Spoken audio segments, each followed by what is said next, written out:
How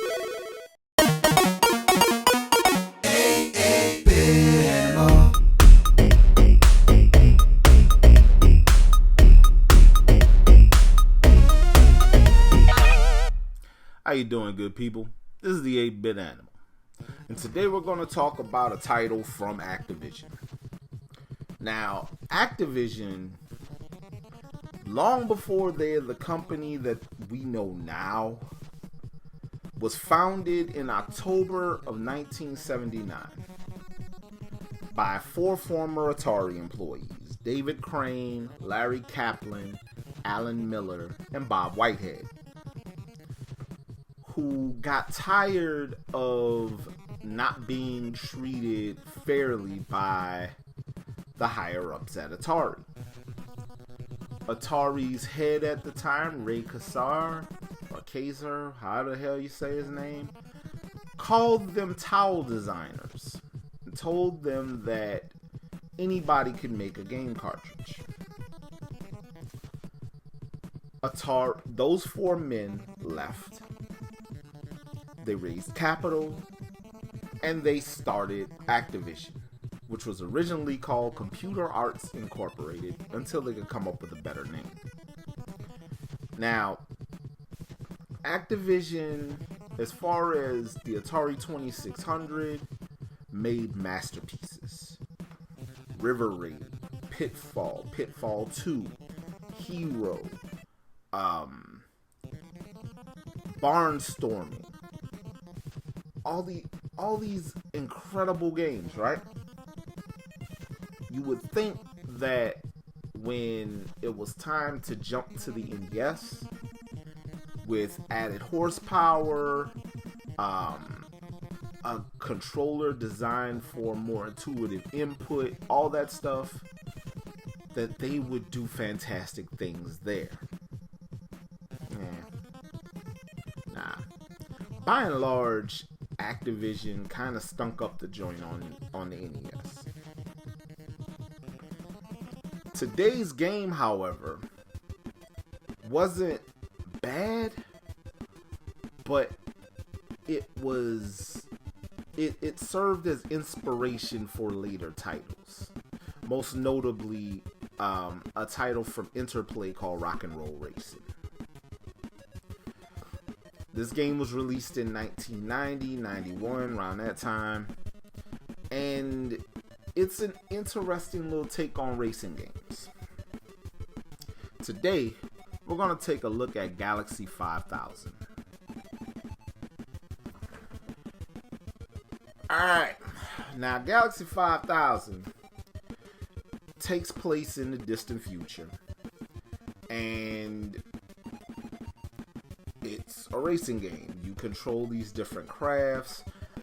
All of the tracks are in orbit over the planets, and there are pitfalls and that you gotta jump to, that you can jump to come up with shortcuts and stuff like that. There's a little combat going on. The controls are kind of wonky. It just takes a little getting used to. Well, a lot getting used to, because there's no acceleration button. You kind of hold up to go forward, and then you got to use tank controls while you're holding up, and it don't feel great, but it was a good try. It was a much better try than Ghostbusters or Super Pitfall, I guarantee you.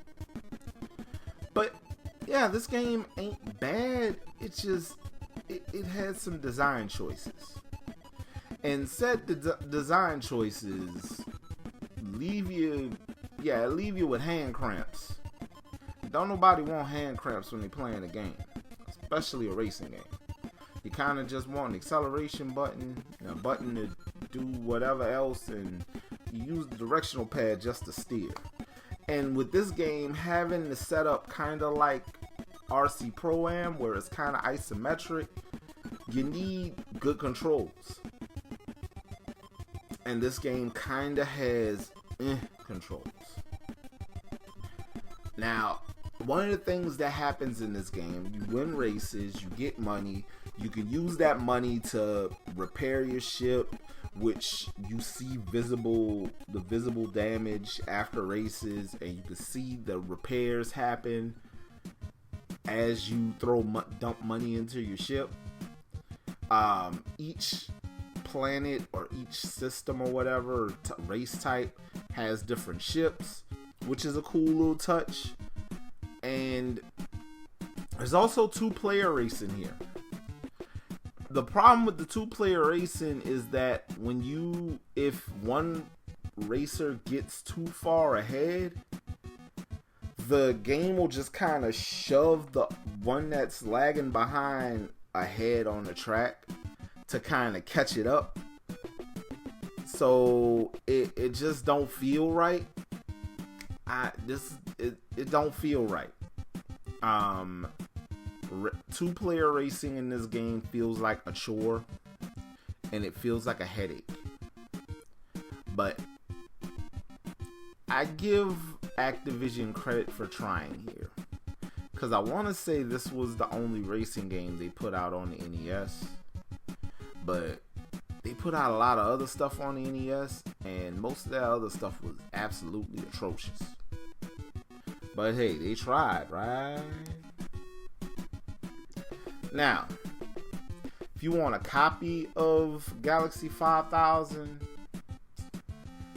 honestly, you can get a copy for about $30, $35. That's a good lowball price, about $30, $35. There are loose cartridge copies of this game that have sold for like $55. I don't understand why, but it happens.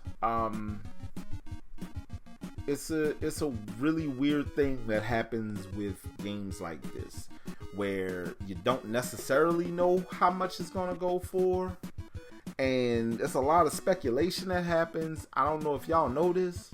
There's a lot of speculation that happens with retro game resales. I personally wouldn't pay that much money for this game, especially when you have stuff like RC Pro-Am out in the wild. But I mean, you gonna buy what you want to buy, and I'm not gonna sit here and argue with you about what you do with your money. So good luck and Godspeed, baby. However, I will say this. This has been the 8-Bit Animal. And I'll catch you beautiful people tomorrow.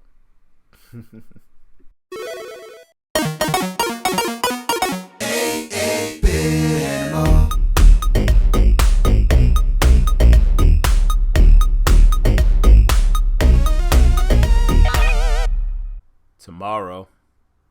Yeah, so in this here survival horror game, you learn how to jump.